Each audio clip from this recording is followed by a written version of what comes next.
30, so you know what that means. Okay, so I have my notes because this is all being recorded. Just so you know, for those of you who have not RSVP'd, grad students, we need to finalize our head count for lunch tomorrow and Tuesday for Wednesday, and Wednesday for Thursday, and obviously the end of the week for next Monday's visit.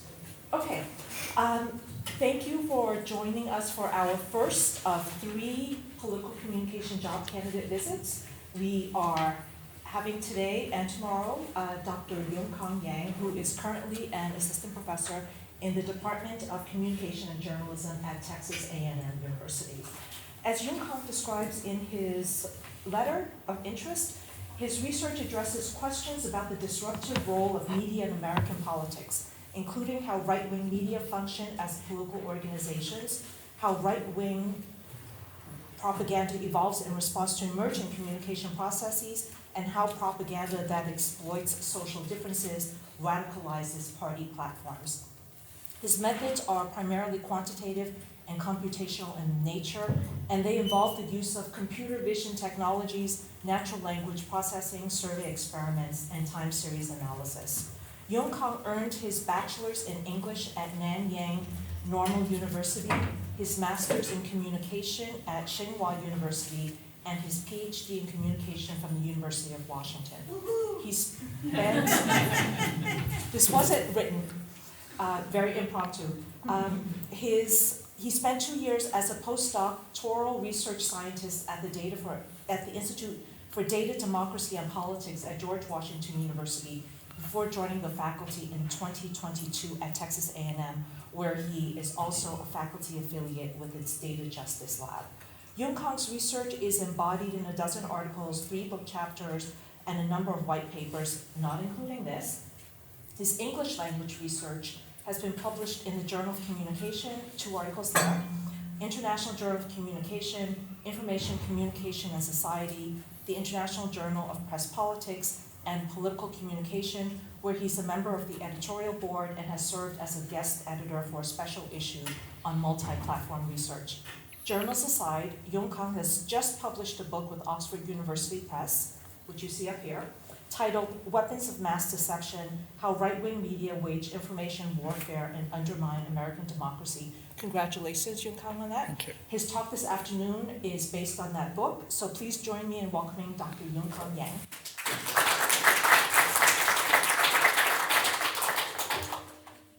Thank you for the lovely introduction, Dr. Moy. Can everybody sitting in the back hear me okay? Yeah. All right, thanks. Well, thank you all for being here on the very first day of the winter quarter. I'm very excited to share my work with you today. Let me first start by giving you a quick overview of my agenda today. So I will share a bit about my academic journey first, and then I will give you an overview of my research. Next, I will dive into the main part of today's talk, which is my book, forthcoming at Oxford University Press. So it's going to come out in about 6 months this year, around July. And last, I will talk about future research projects as well as my teaching experiences. So I earned my PhD here in this department, which I think is one of the best places to study political communication. During my 7 years here in graduate school, I picked up a lot of skills and got to collaborate with a lot of people from sociology, Department of Political Science, and Information School. After graduation, I spent 2 years as a postdoctoral research scientist at the Institute for Data, Democracy, and Politics at George Washington University. That research center is supported by the Knight Foundation, and the Institute's mission is to help society tackle the challenges at the intersection of digital technology, media, and democracy. And my time there was quite transformative. I honed my computational skills. I learned how to write for public audiences through op-eds. I also developed my book manuscript there. In 2022, I moved to Texas to join Texas A&M University as an assistant professor. And over the past 2.5 years, I have gained a lot of experiences. I have sat on 5 search committees, mentored graduate students, organized seminars, applied for and obtained internal grants at Texas A&M University. So these experiences have really shaped how I see myself as a scholar. So if you ask me who I am as a scholar, I would first and foremost say that I'm a political communication scholar, because my research really looks at the intersection, the interplay of media and politics. It's also because that I'm driven by core normative concerns that are at the heart of political communication research. For example, the importance of a free press, an informed citizenry, social justice, equality. I also see myself as a computational social scientist. The rise of digital media data and computational methods really opened up so many new ways to explore media and politics. And my recent projects rely on the collection of large-scale data sets that include text, audio, and images, which let me tackle questions that we couldn't ask before. And finally, I'm passionate about public scholarship. I think it is crucial to share research findings in ways that resonate with the public, beyond academia. Over the years, I've written op-eds, I have worked on white papers, spoken with journalists, and submitted my research on right-wing media to the January 6th committee in 2022. I hope to continue to do this kind of work, public scholarship, at University of Washington, especially by collaborating with people at the Center for an Informed Public. So in terms of my research interest, I focus on 3 interconnected areas. The first one is right-wing media. The resurgence of right-wing politics in the United States has raised a lot of concerns about democratic backsliding. And I believe, as a media scholar, that right-wing media is central to understanding this phenomenon. My research examines, for example, how right-wing media function as political organizations, how they contribute to the radicalization of the GOP, and how their audiences can participate in spreading propaganda. Social media is another area that is critically important for the health of democracy. My research focuses on 3 key issues: misinformation, particularly visual misinformation. Number 2, online coordination. Specifically, I worked on statistical methods to identify and detect coordination among seemingly independent accounts on Facebook that were actually controlled by a single individual or a single organization. And number 3, extremism. How extremist groups like QAnon grow and gain traction on social media. I'm also very interested in using computational methods in my research. Right now, I'm collaborating with computer scientists to explore how large language models can be used for fact-checking. And I'm also using computational audio analysis to study the content of political talk radio. And additionally, I've been working on computational image analysis to examine how race and gender are represented in images in online news. All right, that's about me, and I hope that gives you a good idea of who I am. Next, I'm going to talk about my book, Weapons of Mass Deception: How Right-Wing Media Wage Information Warfare and Undermine American Democracy. The book draws on vastly more data than any previous studies of contemporary right-wing media in the United States.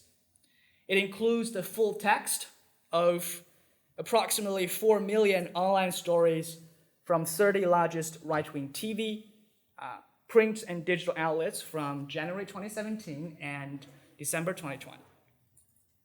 Along with social media data, so about 7.5 billion Facebook interactions, including likes, shares, comments, and reactions regarding these stories. So I know which story was popular on Facebook, right, every year.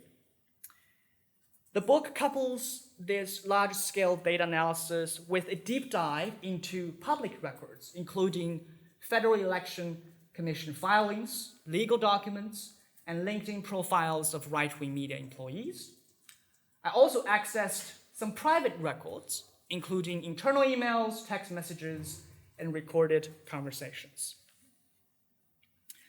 The depth and breadth of the dataset enabled me to address a critical gap in the current literature of right-wing media.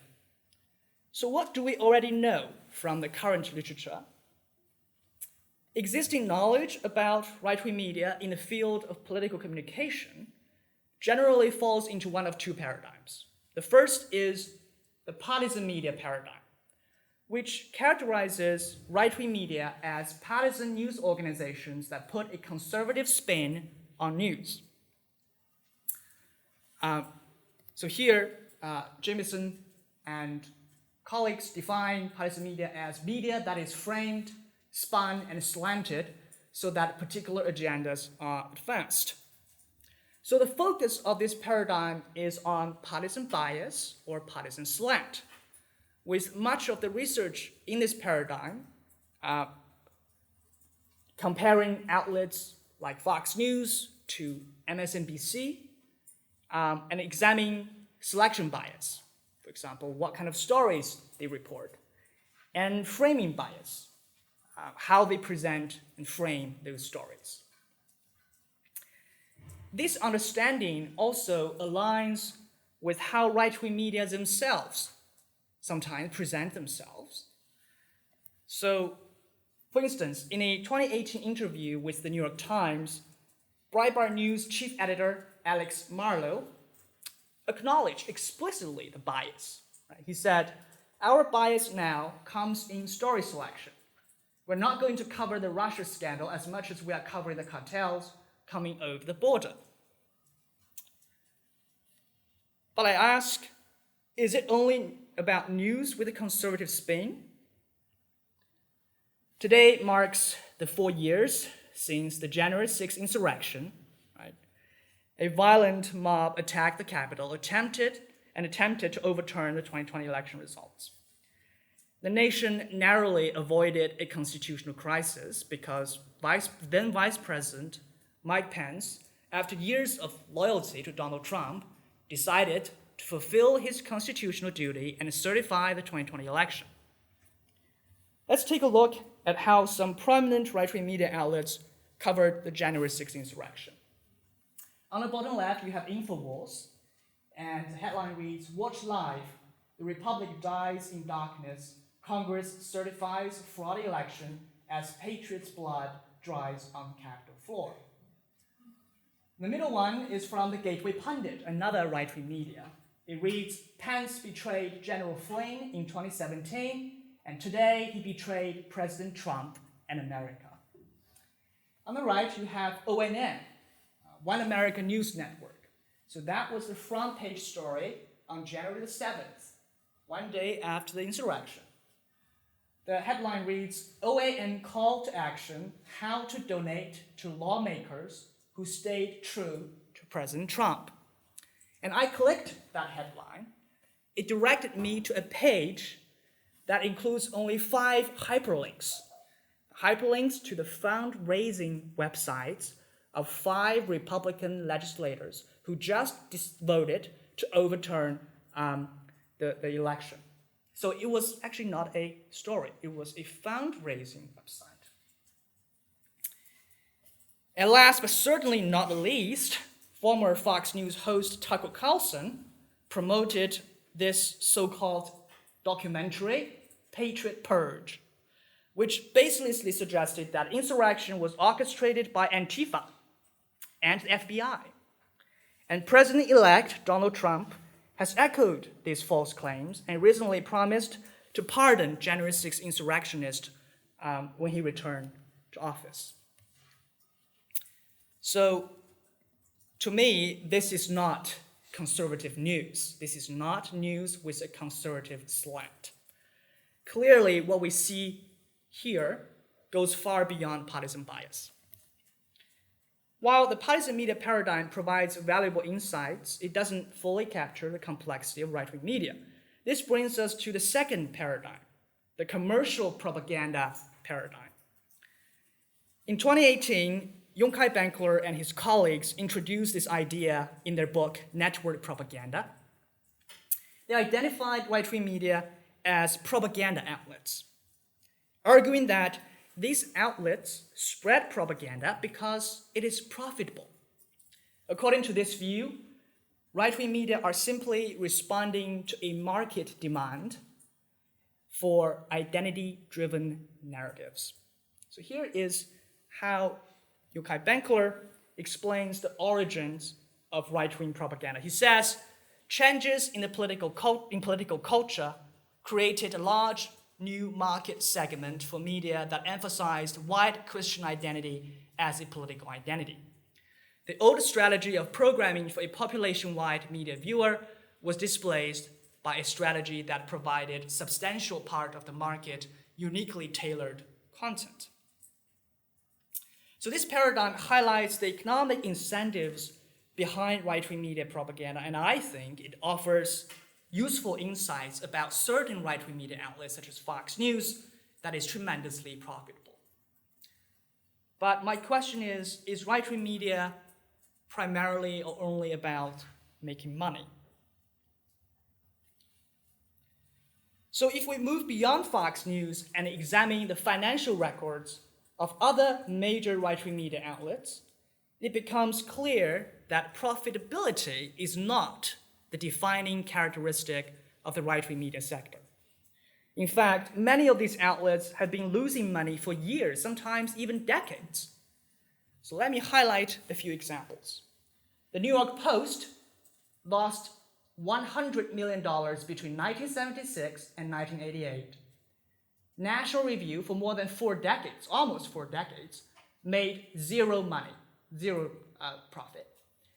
Washington Times, between 1982 and 2015, lost $1 billion. And Weekly Standard, the magazine, lost $30 million between 1995 and 2009 under its first owner, Rupert Murdoch, and lost $15 million between 2014 and 2018 under its second owner, Philip Anschutz. And these are just a few examples. It's far from an exhaustive list. So what this reveals is that right-wing media sector isn't solely driven by the profit motive. These outlets have been kept afloat financially by their rich owners, who subsidized the losses for years and decades. So while the commercial propaganda paradigm provides many useful insights, there's clearly more to the story about right-wing media. So my book offers a simple proposition. Right-wing media function as political organizations. To clarify, here I draw on Bruce Bimber and his colleagues' definition. So political organizations are formal organizations that provide the mechanisms through which political issues are articulated, participants are recruited, targets, locations, and timing of collective actions are determined, complex tasks and strategies are coordinated, and methods and tactics are selected. So by saying that right-wing media function as political organizations, I argue that these media outlets do far more than just deliver news or commentary. They do far more than just give whatever content their audiences want in order to make money. I'm saying that they can actively articulate political issues, select targets, coordinate actions, and pursue tangible political objectives. I developed this theoretical framework of right-wing media as political organizations at 3 analytical levels. The first is at the organizational level.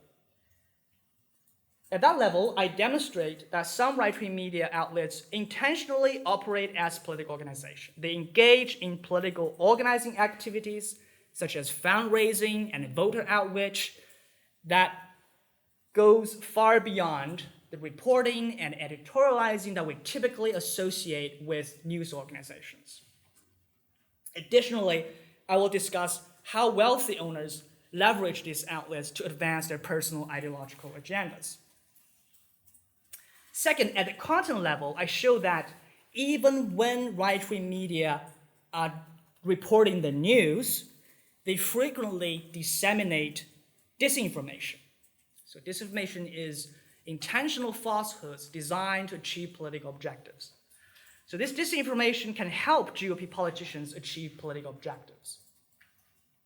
Finally, at the network level, I examine the interplay between different right-wing media outlets. Because these outlets function as political organizations, sometimes their political goals are different. So when their political goals are different, they actually engage in ideological contest with each other.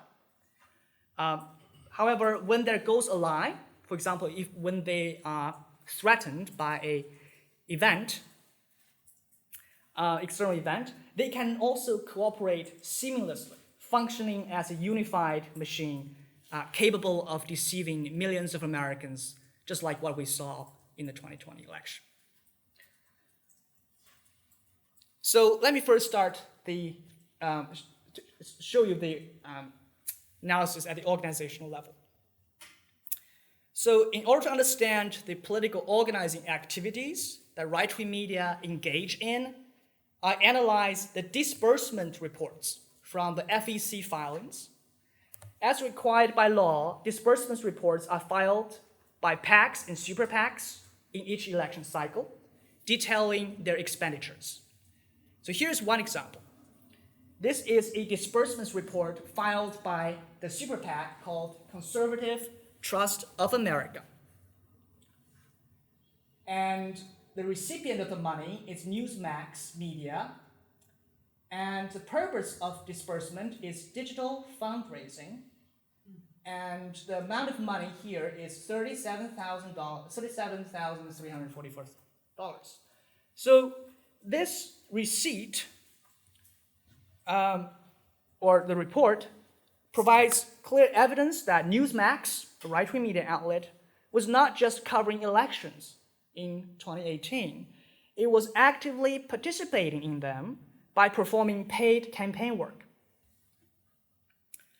I gathered hundreds of disbursement reports from the FEC filings and created this chart that shows the flows of money from PACs and super PACs, as you can see on the left, and right-wing media on the right. And this is only about the 2016 election cycle.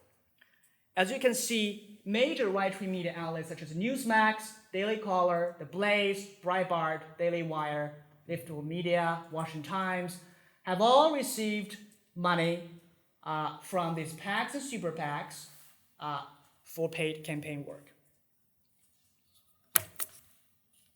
I triangulated the FEC data with actual fundraising emails that right-wing media sent to their news subscribers, emails that I received because I am a subscriber to their newsletters.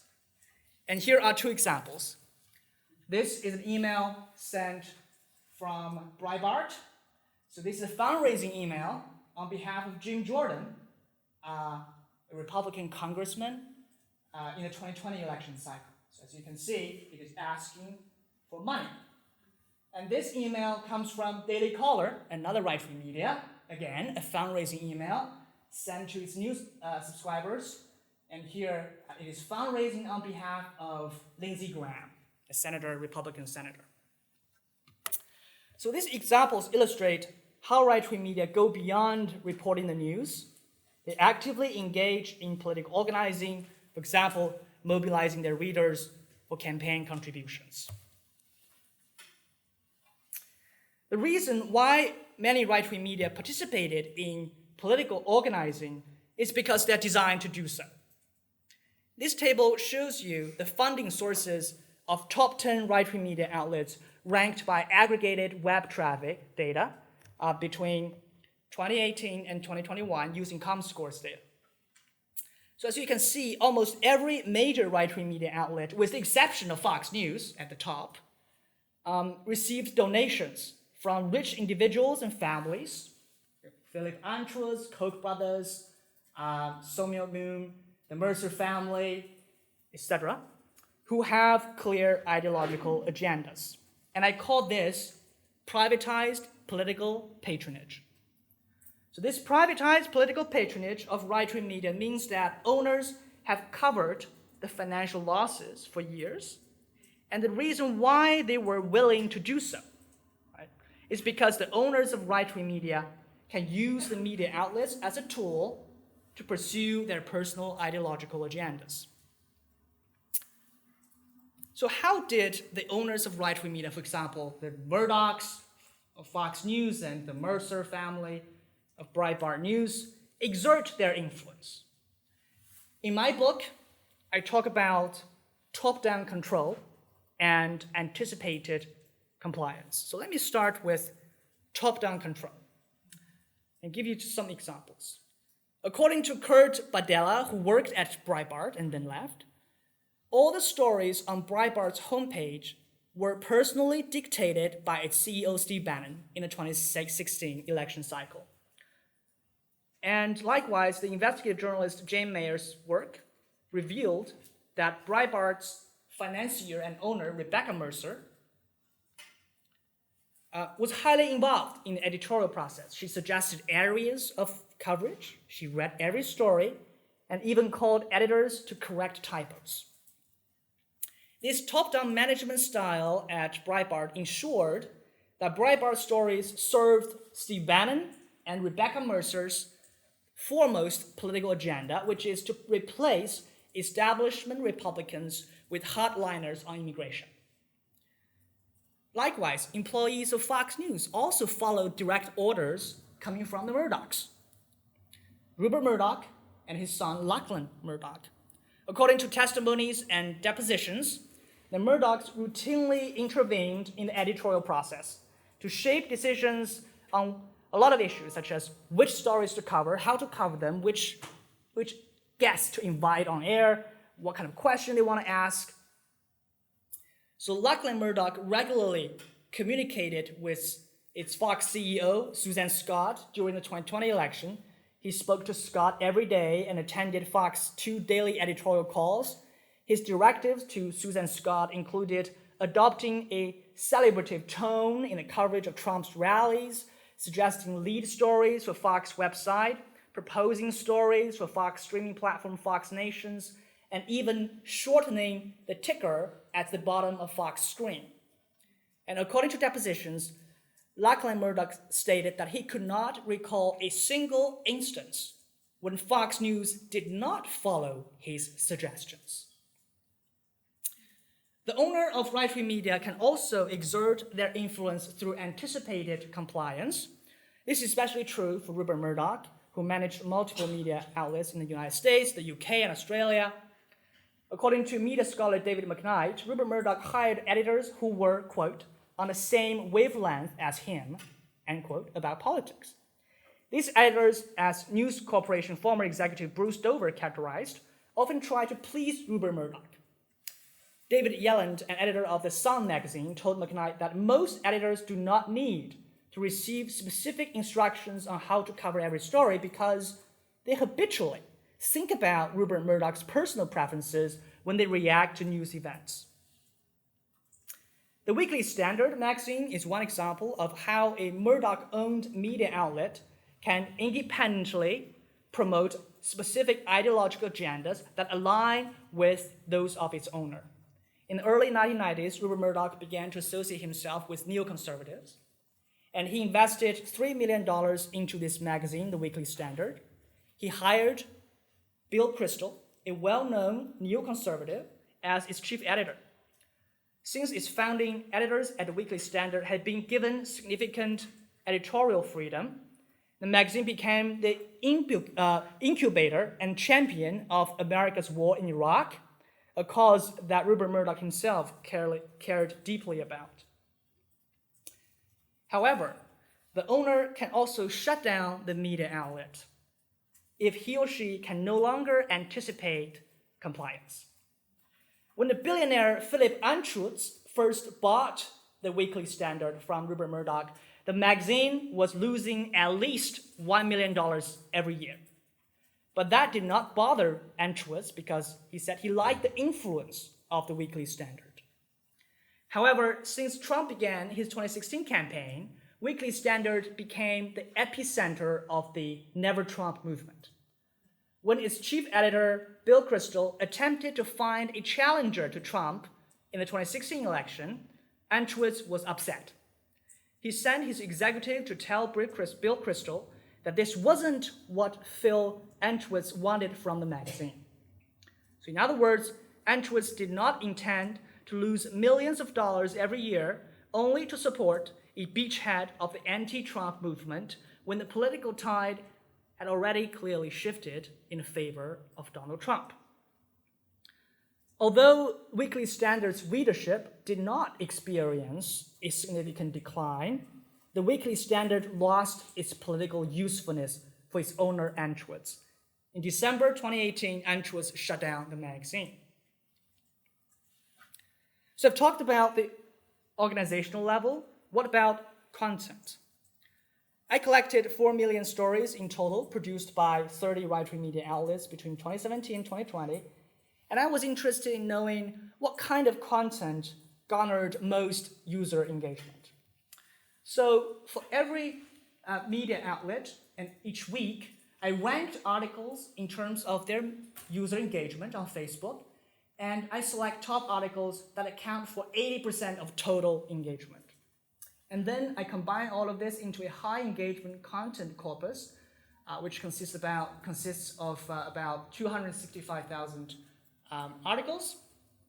And then I apply structural topic modeling to corpuses in corpora in each year, from 2016 to 2020. The topic models reveal that disinformation topics were among the top 10 most prominent topics every year.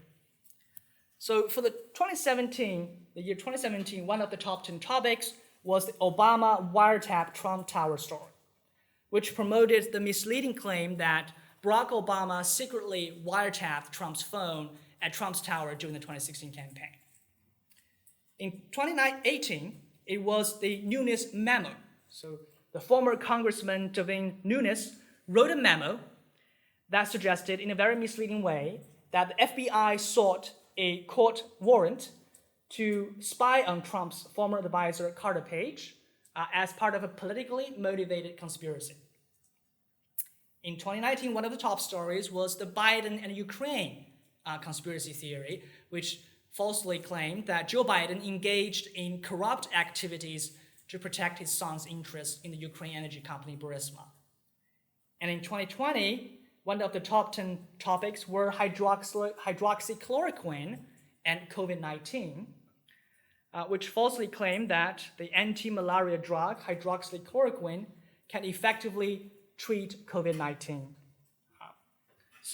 And this is only the tip of the iceberg. Right? I only looked at the top 10 topics each year, and I discovered these disinformation topics.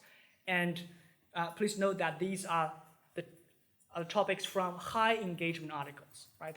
That people actually engage with online. So in all these 4 stories, most right-wing media failed to provide the public with accurate information. For example, for much of 2020, hydroxychloroquine was promoted by the Trump administration as a miracle cure for COVID-19, despite the fact that a lot of public health officials warned that using hydroxychloroquine to treat COVID-19 can cause serious health risks. So I analyzed this high engagement story about HCQ, and I specifically look at whether the article includes the risks and danger about hydroxychloroquine as a COVID-19 treatment. And I found that more than 90% of high engagement articles did not include that critically important information. And the table on the right shows you for each outlet, and here I'm just showing 5, that the majority of their high engagement content also failed to provide that critically important information.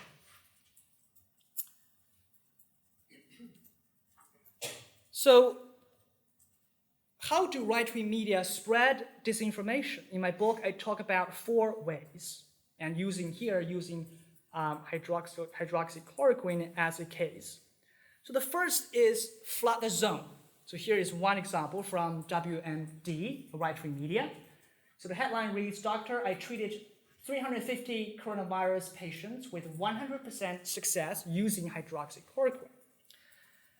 As the fact-checker website Snopes noted, the doctor did not describe the study design, nor provides the actual data used to reach a conclusion about the efficacy. So the claim is completely unverifiable. So the first method is to flood the zone with unproven, unverified, or misleading claims. The second is repeating misleading claims by Republicans. So this article from Breitbart repeated Donald Trump's claim that hydroxychloroquine showed tremendous results. The third is false balance, which means that facts were presented in a false equivalence with misleading claims. In this article from Breitbart again, Breitbart quoted a controversial French expert, but also included quotes from his critics in a false balance. The fourth one is lack of context. Sometimes, politicians carry out policies, implement policies based on disinformation. For example, the war in Iraq is based on the disinformation that there were weapons of mass destruction in Iraq, right? So when journalists cover these stories, these policies, they need to provide the context, right? As responsible journalists should do.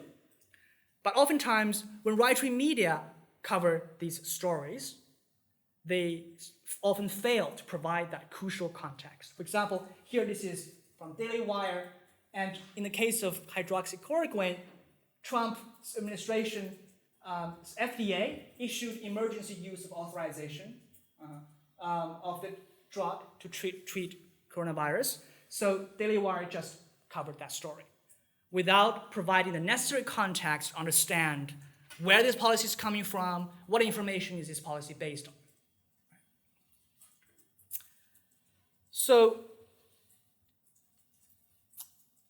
this is about content. Lastly, I want to talk a little bit about the networked political organizing dynamics among different right-wing media outlets.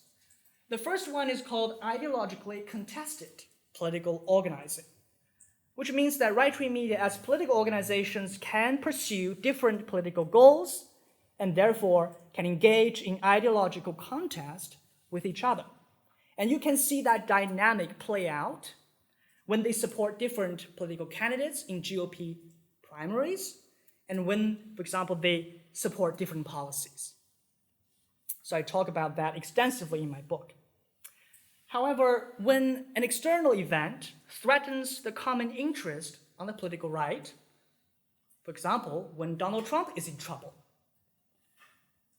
different right-wing media can coalesce around a common narrative, functioning like a coherent political machine in response to that threat. The second and third dynamics show how different right-wing media can coalesce around a common narrative. I call media-led political organizing and politician-led political organizing.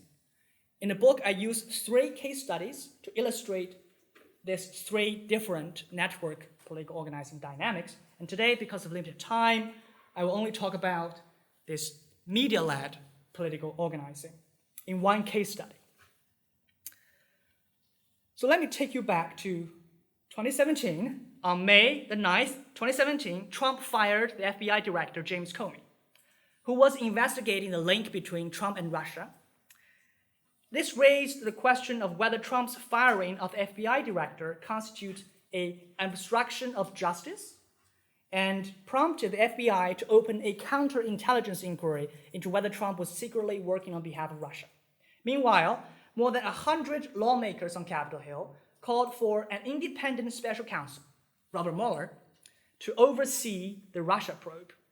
At that moment, Trump himself said, quote, "This will be the end of my presidency." So it was perceived as a clear threat. In anticipation of the appointment of the special counsel, Fox News revived a conspiracy theory, claiming that this guy, Seth Rich, a DNC staffer, so Democratic National Committee staffer, who was killed in a botched robbery in DC, was assassinated. So Fox News claimed that he was assassinated because he delivered hacked DNC emails to WikiLeaks. The Seth Rich conspiracy theory became a useful narrative to protect Donald Trump because the Russia probe was largely based on intelligence that Russia had interfered in the 2016 presidential election, and one key piece of evidence is that Russian hackers hacked the computer system of DNC, took their emails, and delivered them to WikiLeaks.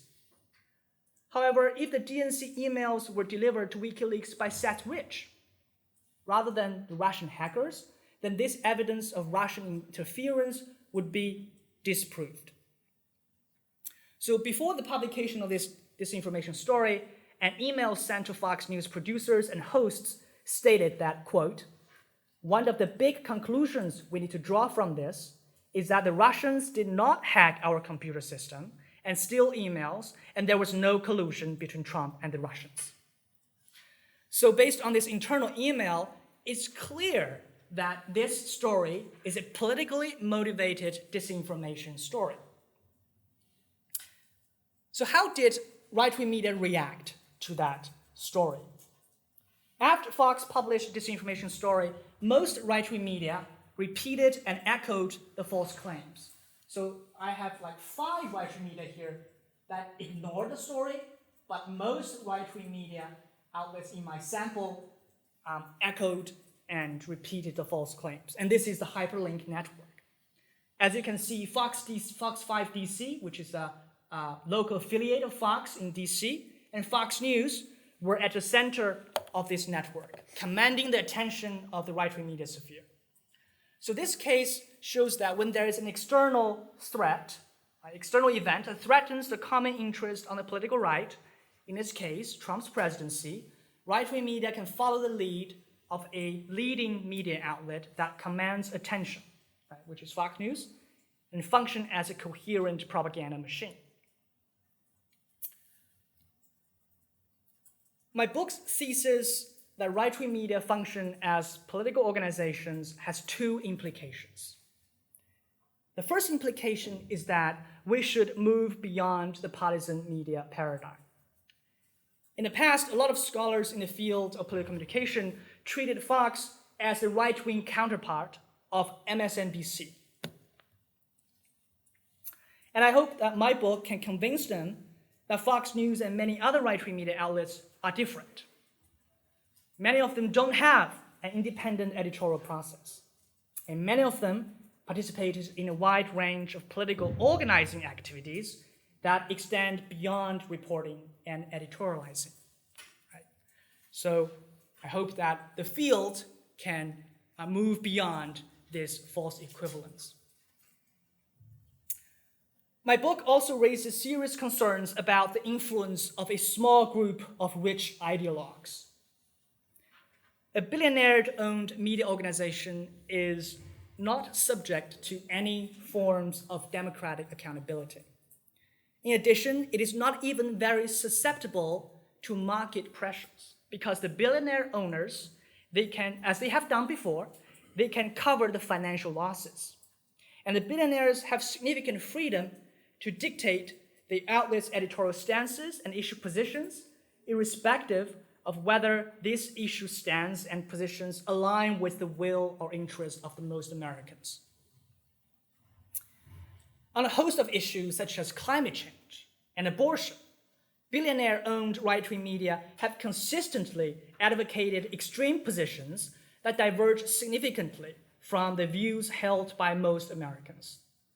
To advance their own ideological agendas, they have even challenged GOP incumbents in primaries and obstructed even Republicans legislative agendas and appointments.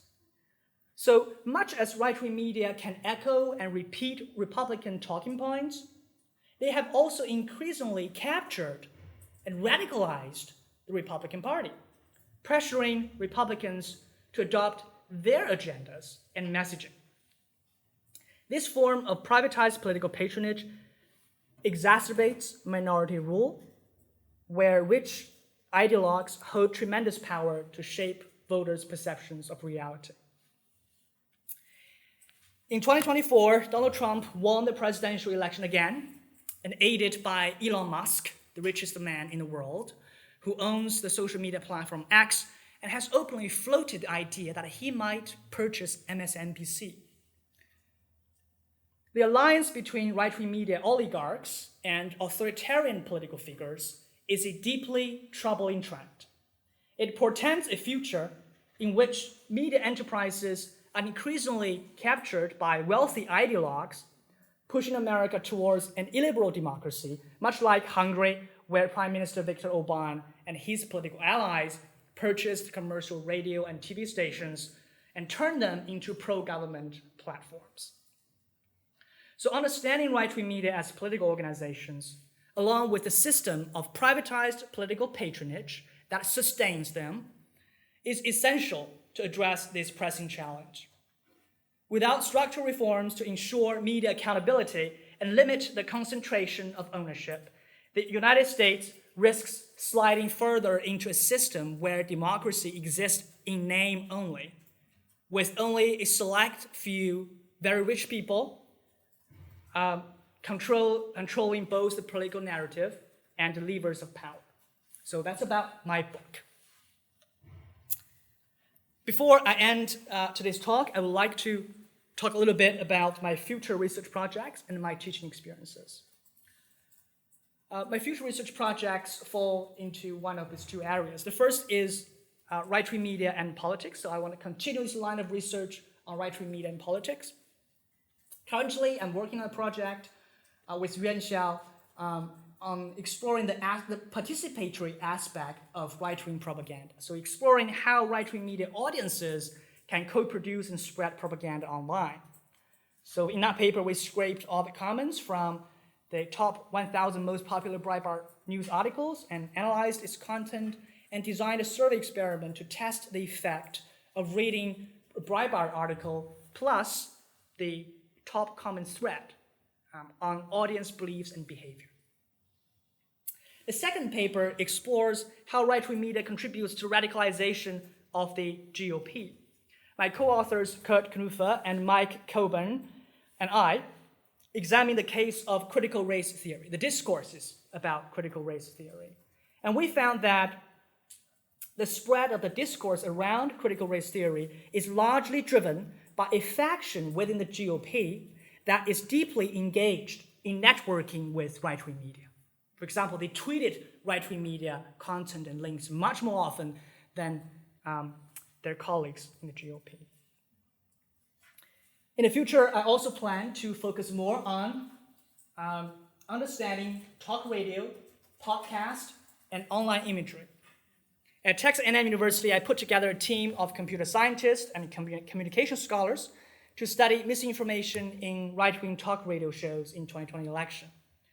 Currently, we have collected 2,000 hours of audio data and created more than 600 hours of human-labeled training data. In another project on visual representation of gender and race in online news, my collaborators and I have collected millions of images from online articles published by 60 major US media outlets between 2017 and 2021. We plan to use computer vision technology and image clustering to explore how race and gender were portrayed by different media outlets across different issue categories. Lastly, I want to talk a little bit about my teaching experiences. I have teaching experiences in these areas. The first one is Introduction to Communication. So as an instructive record and a graduate student here, I taught Communication 200 and Communication 202. I also taught classes on digital media. So at University of Washington, I taught Communication Com 300, Key Concepts of New Media, as a graduate student. And at Texas A&M, I taught Digital Communication Analytics and Metrics.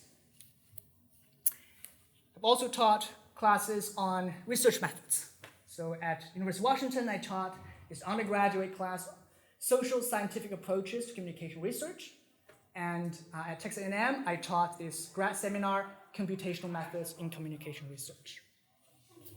Also taught classes on data visualization, so communication data application at Texas A&M, and graphics in R at University of Washington. That's a workshop organized by CSER, Center for Social Science Computation Research. I was also scheduled to teach political communication grad seminar at Texas A&M University, but it was canceled twice because I didn't have enough students to enroll in the grad seminar. But I have a syllabus, and I posted it online on my personal website. So if interested, please go there and download it. You can see what I have in terms of readings, the structure of the seminar. Lastly, I just want to briefly talk about the principles of teaching political communication, right? So the political communication curriculum. In my curriculum, I want to explore both foundational subfields and emerging trends. So foundational subfields in Polcomm include media effects, construction of news, press and government relations, right, social movement, digital media. Right? Emerging trends include disinformation, misinformation, right, polarization, and democratic backsliding. Number two, I want to integrate classic studies with more recent scholarship. For example, when I teach the section on construction of news, I will assign Hubert Gann's classic work, Deciding What is News, and also more recent work, for example, Making News at New York Times by Nikki Asher. So this can give students an overview of how the field has evolved, right, over time to address new questions and phenomena. Number three, I want to include both meta-analysis and original research.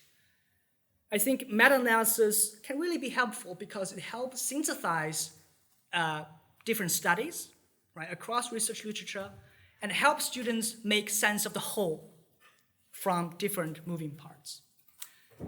Original research is also useful because I think students can model after the original research and learn how to do original research by looking at these successes, the examples. Lastly, I want to highlight diversity in the field. I think political communication is a very diverse field. It has many, many different normative perspectives. For example, many political communication studies focus on incivility and polarization, assuming that the problem is we're not engaging in civil, informed deliberation in order to achieve consensus.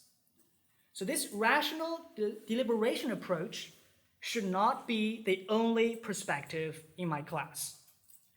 I think it is important for students to also learn the activist approach. Right? So sometimes incivility is necessary to encourage political participation, especially living in an age where we increasingly see the risk of authoritarianism. Right?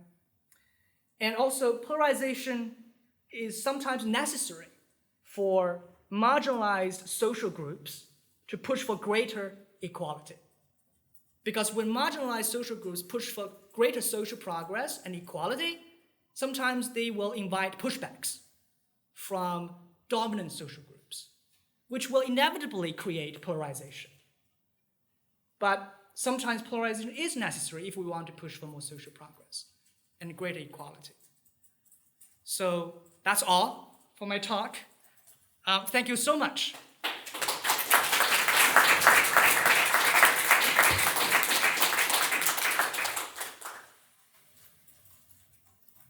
That's the question part. That was a great talk. Thank you so much. It was super interesting. I wanted to ask a little bit more about the content part of your aspects of this. I had a couple of questions. I mean, you have an incredible amount of data, and I wanted to hear more about how you collect these millions of articles over all those years. And I was also, when you said it was based on those with the most engagement on Facebook, I just wanted to hear a little bit more about that, and like the limitations of that, really, in that, you know, what exactly does engagement mean? Likes, comments, whatever. Is Facebook the way that the majority of people who are engaging with this content are engaging with it, or are they engaging with other, and that sort of thing. So if you can give us a bit more detail about the content, that would be great. Thank you so much for the question. The data comes from a paid subscription with NewsWhip, which is a digital media analytic platform, a company. So it collects really lots of online data for hundreds of thousands of online publishers. And also along with social media data, such as Facebook user engagement data. And before me, scholars used Media Cloud, right? And I compared them, taking Breitbart for example, and I found that Media Cloud, because I think it's based on RSS feed, Media Cloud actually missed a lot of content from right-wing media. Yeah, so I mentioned that in my book. NewsWhip is actually a far superior source for data if you look at the coverage. So that's how I collect them. But NewsWhip doesn't give me the full text of online articles. So I wrote Python code to scrape the HTML code and then grab the article content myself. In terms of Facebook engagement, that's a great question. I'm right now actually working with a few other scholars on a paper, which is on R&R at Communication Measures and Methods, special issue, to analyze the discrepancy between the content that people pay attention to versus the content that people actually engage with. Right? So what is the gap between attention and engagement? The engagement here includes comments, likes, shares, and 6 categories of emojis. Yeah, it's a combination of all of this. And of course, engagement data on Facebook doesn't capture a lot of people who may not use Facebook, but nevertheless consume right-wing news. Right? But this is a limitation that I acknowledged in my book. So that was the best I had at that time. So I used that as a way to gauge popularity of content. Are these folks, like, even with the limitations of it, is this where right-wing people are hanging out to engage with news? Like, is it like, even though it's limited and isn't capturing everybody, is it like a main place where this happens? I mean, it's definitely better than Twitter, I imagine, in terms of capturing a diversity within this particular population, but... Twitter has a more niche audience than Facebook, the user base-wise, right? And at that time, Facebook was the most widely used social media platform. So I think if we have to find a social media platform and use it as use the engagement metrics, Facebook seems to be the best choice. Okay. Yeah. Well, just what about like actual like surveys of internet users and their web browsing behavior? Like, there's been a bunch of papers that use data from Nielsen or ComScore or something like this. Yeah. I mean, have you seen anything that tries to compare, or have you made any efforts to do that? I haven't. Yeah, but I'm aware of the web browsing data approach. Yeah. I did not have access to that. Yes. Not that this doesn't sound very robust and all that, but you know, if you're going to be limited no matter what you're doing, and obviously this is like a huge data set which brings a lot, you know, regardless of where you're drawing it from. But that, yeah, it seems really great. So I appreciate all the additional context on the content. Thank you so much for the question.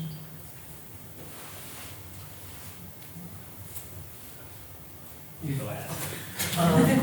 Thanks. So in your future research, you mentioned using like multimodal data, and I was especially interested by including podcasts. And I know that these have like traditionally been analyzed basically like through transcription. So what's gained by doing multimodal research, like especially like analyzing the actual audio from a podcast? That's a great question. Thank you so much. Yeah, why not just analyze transcripts, right? And treating that as a text. There are tools, computational tools, to extract further signals from the audio data. For example, pitch, intensity, being the two most commonly used features of audio data. So I published one paper with a few co-authors on that, comparing different tools in terms of how effective they are in terms of evaluating a tone and pitch. But that is a question that I've been thinking about a lot. So the preliminary studies I've done are based on transcripts. So I used OpenAI's Whisper and also Google speech-to-text transcription tool to transcribe audio data, talk radio, into transcripts, and then we ask RAs to label the transcripts while listening to the talk radio. Because if you just look at transcripts yourself, I did also look at transcripts yourself, sometimes it's hard to figure out, okay, who says what? Is that sarcasm or not? So that nuance is lost if you just look at transcripts. So I think, so that's why I told the RA that you have to listen to the talk radio while labeling the transcripts, because listening to it can enable you to get richer signals from the data. Yeah.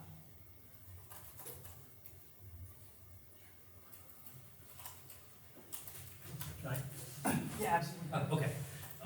Go ahead. Oh, me, okay, thanks. It's hard to gather, you know. All right, so I'd like to ask a more conceptual question about political organization, since that is a major themes in this paper. Could you illustrate or illuminate this concept a little bit more, particularly in terms of, what do you mean by political organization? For example, is it possible for a media that is not political organization, or is right-wing media or groups of right-wing media a kind of political organization, and there are other kind of political organization? What do you mean by political organization? Yeah, thanks so much for the question. I think for a long time in US history, journalism has been partisan, and was partisan, and was used as a political tool. And the partisan press in the 19th century functioned as political organizations, literally. The newspaper editors at that time were members of committees for a political party. So that was literally a political organization, like a political party or interest group or advocacy group. But in the early and mid-20th century, journalism developed this field, professional journalism, right? And developed its norms to isolate, to the extent possible, to isolate itself from politics, right? To perform in journalistic independence, right? For example, there are conflict of interest policies, right? Certain procedures to make sure that, for example, journalists do not take money to write a piece of news. Always be transparent about sources, right? Always declare if there's a potential conflict of interest. So this, to an extent, isolate journalism from the influence of politics, and then enable journalists to perform independence and make claims that they are independently, reporting news and offer commentary. And to an extent, right-wing media also branded themselves as independent. They say that we have bias, we have conservative bias, but the bias are genuine. We're not taking orders from politicians to write a hit piece on somebody else. We are independent. We have independent editorial process.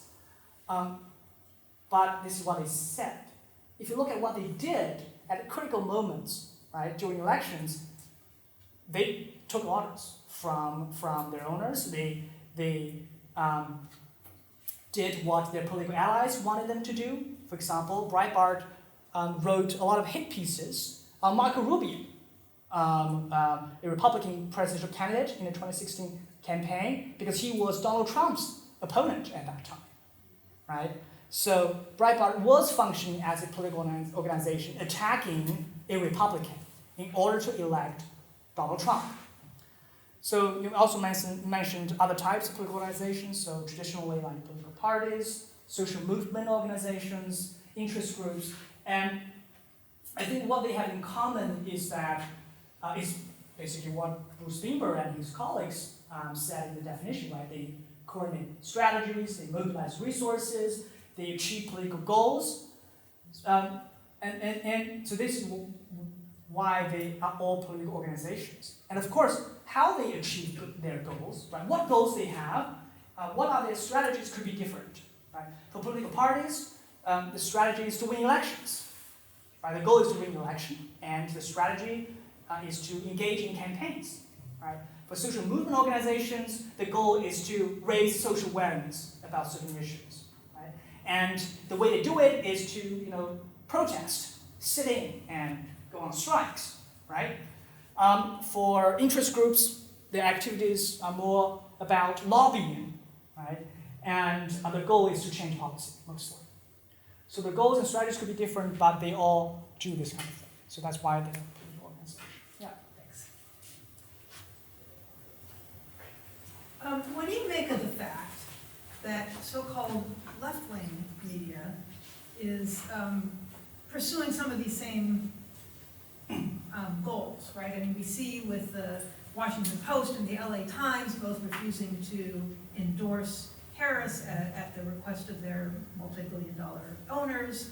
We see that with the Washington Post recently refusing to publish Ann Telnis's cartoon that was critiquing the media oligarchs, and she quits as a result of this. I mean, if we're seeing this also on the left, I'm wondering if the best explanation is that they're political organizations or that they are just the arms of rich, wealthy owners, right? Owners who have a lot of power and want to utilize that power to serve their own interests. Not just right wing, but now we see on the left too. Yeah, I think regarding the point of regarding the influence of the owners, and the influence on the editorial process, there's definitely some crossover, I think. From what I found regarding right-wing media to more mainstream legacy media or left-wing media. And that is really a concerning trend. So this phenomenon of rich people owning media organizations and interfere in the editorial process perhaps is even more common than what I talked about in my book, which is mostly about right-wing media. In the last chapter of the book, I actually analyzed the FTC filings. I searched for keywords that mention the left-wing media organizations and legacy media organizations. I found something interesting. So most left-wing media organizations and legacy media do not participate, do not receive money from PACs and super PACs for paid campaign work. But there's one that did, Politico, the magazine Politico. And it received money from both left PACs and super PACs and right PACs and super PACs to do research, to manage data sets, consulting. So the categories on the disbursement report sometimes are a little vague, but it's still telling that these are borderline campaign activities. Political. So I mean, first, great presentation, and I'm so excited to see the evolution of your work. And now that you've been thinking about this for years and you have all this data, at what level do you see the most possibility for reining this in? So is it an issue of media regulation? Is it an issue of campaign finance reform? Is it an issue of, like, what else? I mean, what do you think should be done or could possibly be done? Thank you for the question. I have 3 solutions. I knew you would. Each solution has pros and cons. Okay, And I think in order to be effective, we need to do them all. do them all, yes. All right. And people have been doing this. Number 1 is reform the dual class or multi-class share structure. And this is most effective to rein in publicly traded right-wing media organizations like Fox News. Right? So we know that a lot of companies, publicly traded companies, have dual class share structure. For example, Fox News has Class A share and Class B share. So Class A share does not have much voting rights. And Fox News issued Class A share because they want to get more capital. And Class B share has the most voting rights. And the Murdoch Trust Fund has more than 45% control of Class B share. And in order for the shareholder to initiate a special meeting, right? The bylaws in Fox News says that it needs a lot of Class B share. Like more than 20% of Class B shareholders must agree to hold a special meeting. That's how a special meeting can be held. And also in terms of acquisition, if somebody wants to buy Fox News, right? That also there's also specific requirements, like how much Class B voting share must be there in order for acquisition to take place. So that's why Murdoch family has kept control of Fox News for a long time. It's because of the dual class share structure. And a lot of technology companies also have this. The hope is that we did this before. So Fox Corporation is listed on NASDAQ. I think in the early 20th century, New York Stock Exchange put some limits on multi-class share and dual-class share structure. I think it's probably banned. I need to double check, but if my memory is correct, New York Exchange once banned it. And Security Exchange Commission, SEC, in the 1980s, I believe, also put a lot of limit on how much Class B share a public traded company can have. I think it's probably not more than 10% of the total share. But that decision was then overturned by an appeal court of the District of Columbia. So now we have a lot of companies who have the multi-class share and dual-class share structure. So I think if there is enough will, I think Congress can probably do something to reform that. But of course, that would touch the interest of a lot of companies, not only just media, but also technology companies. Google has multi-class share structure as well. So I expect a lot of resistance. But that is possible. So first solution. The second solution is to file complaint with FEC, because the federal election campaign law prohibits corporations from making direct contributions to political candidates and their committees during elections.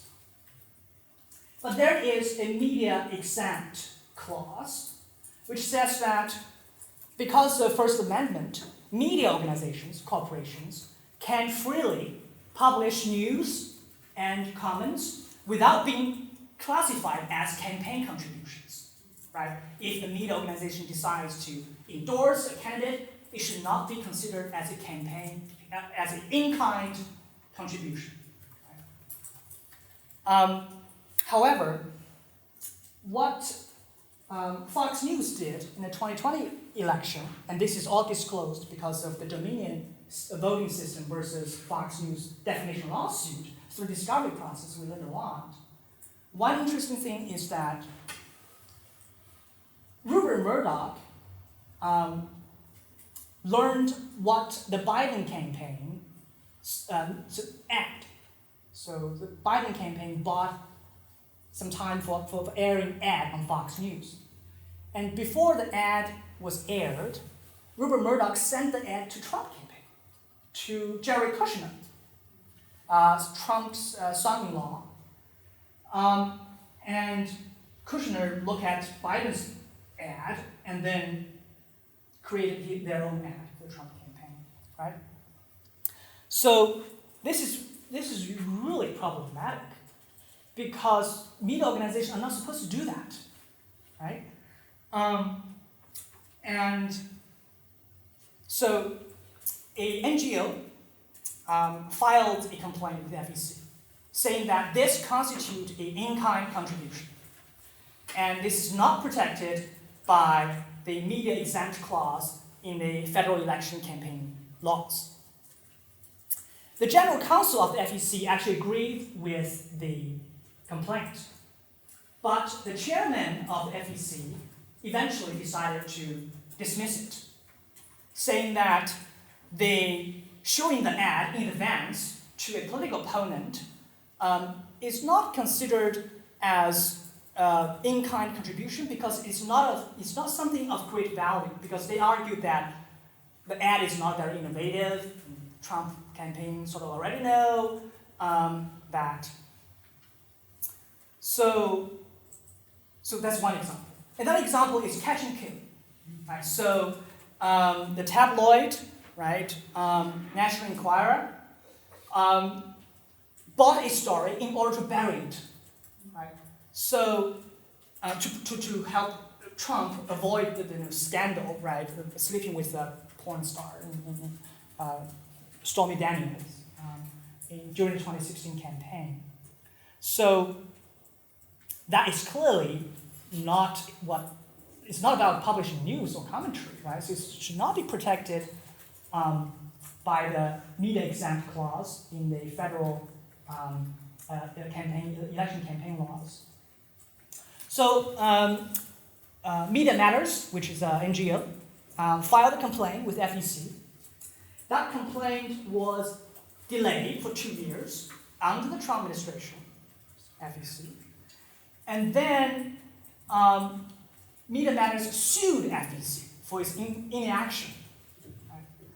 And then the court in the District of Columbia dismissed the lawsuit.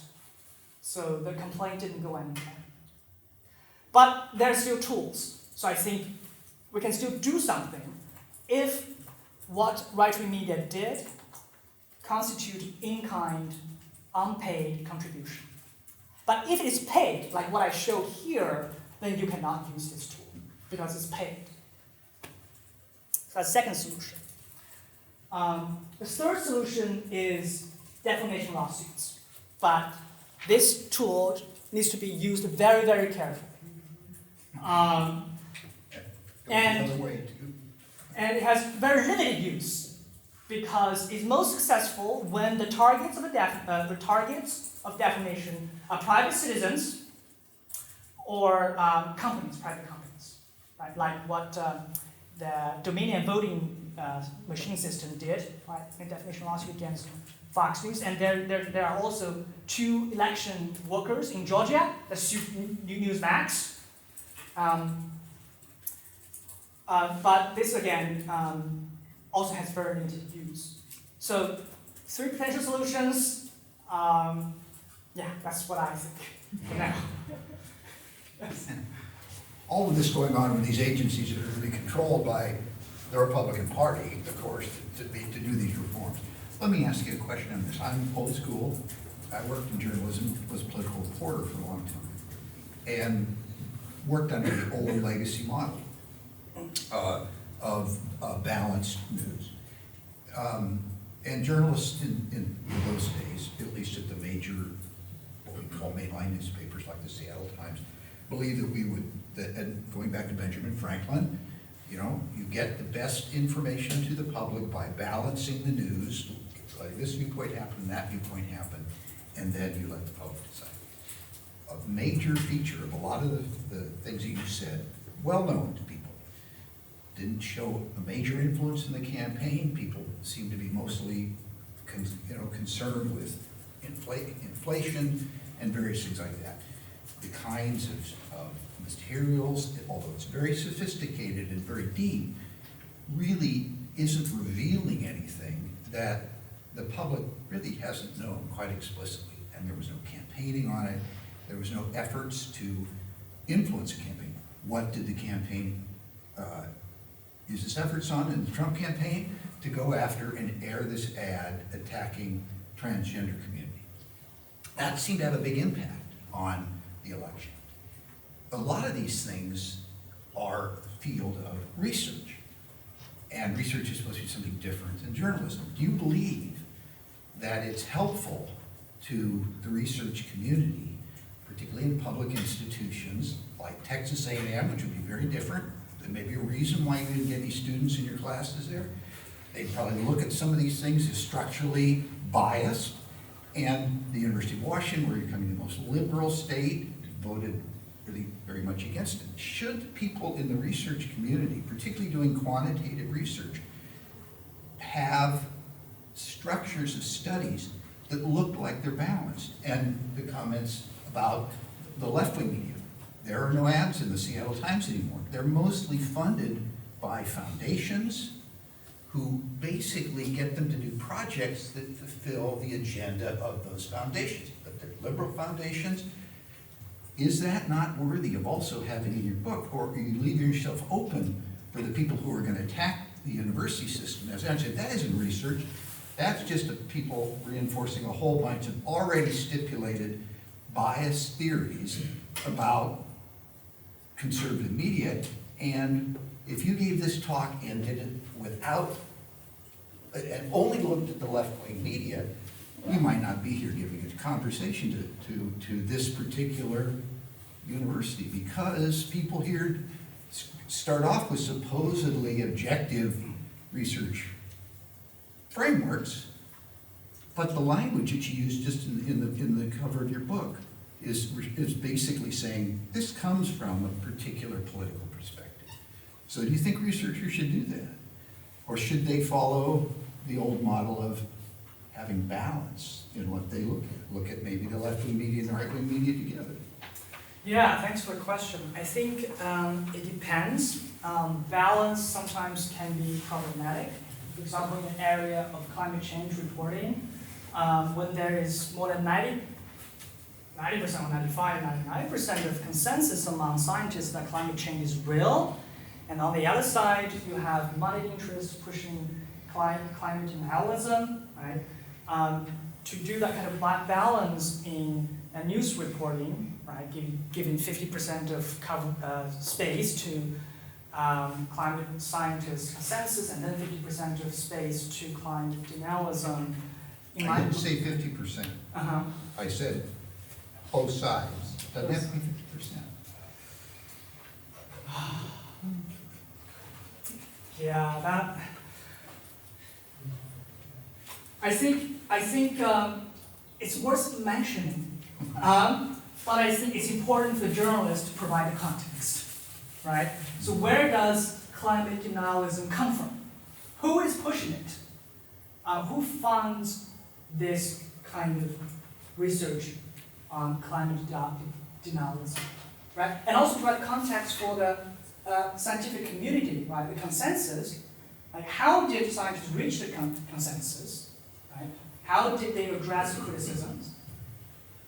So I think that way is better. Yeah.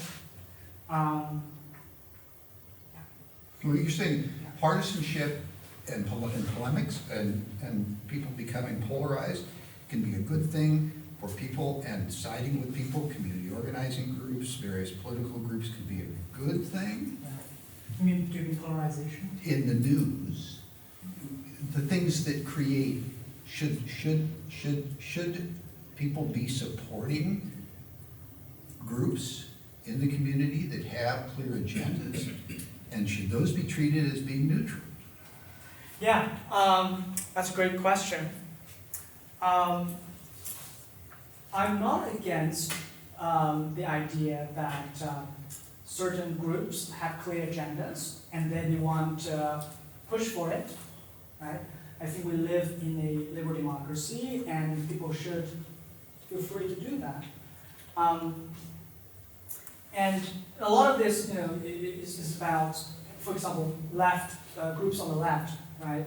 When they want greater social equality, right? To fight for greater social equality, they sometimes have their own publications, like black newspapers and magazines, and the Nancy Fraser's work, women's publics, right? They gather together, they read similar books, and then they publish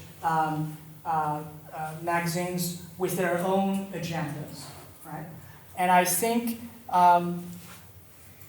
this is what they did, and it actually contributed to pushing the society forward to have greater equality, right? So I think the very important thing to consider is kind of what agendas are you pushing. That's, I think, is also very important. Is this agenda about making society more equitable, right, more equal, right? Is it, or is it about entrenching the existing power structures in our society that perpetuates inequalities, right? So I think that matters to a great deal. So from a novelty perspective, I'm in support of the agenda-driven, perhaps journalism that fight for greater social equality, rather than the agenda-driven journalism that want to keep the powerful powerful. Yeah. But also overall, I was just saying, overall, your model had more than, I mean, that, why it works so well is because it had multiple components, so you're not saying, you're not just comparing agendas, I mean, that's part of it. But I think it's powerful and speaks to what Doug was asking. There isn't anything like what you described on the left.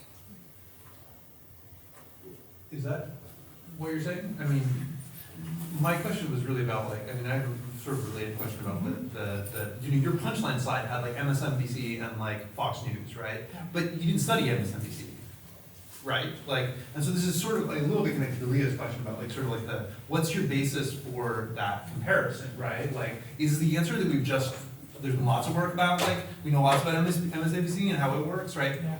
So I was struck by the example of the New York Times, right? Has the same Class B multi-class ownership system. And 95% of the shares, I just looked it up, in the New York Times are owned by a family trust. It's like the same system, right?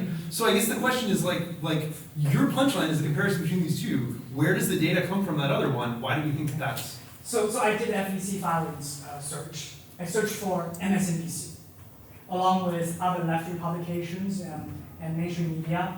I did not find the same evidence that MSNBC was receiving money from super PACs and PACs to do paid campaign work. So at least in that regard, MSNBC and Fox News are not like the counterpart on the left and the right. And in terms of editorial process, of course, I don't have access to MSNBC inside of the organization, but and I'd love to see a study on that, but the impression I have is that MSNBC is still editorially independent news organization.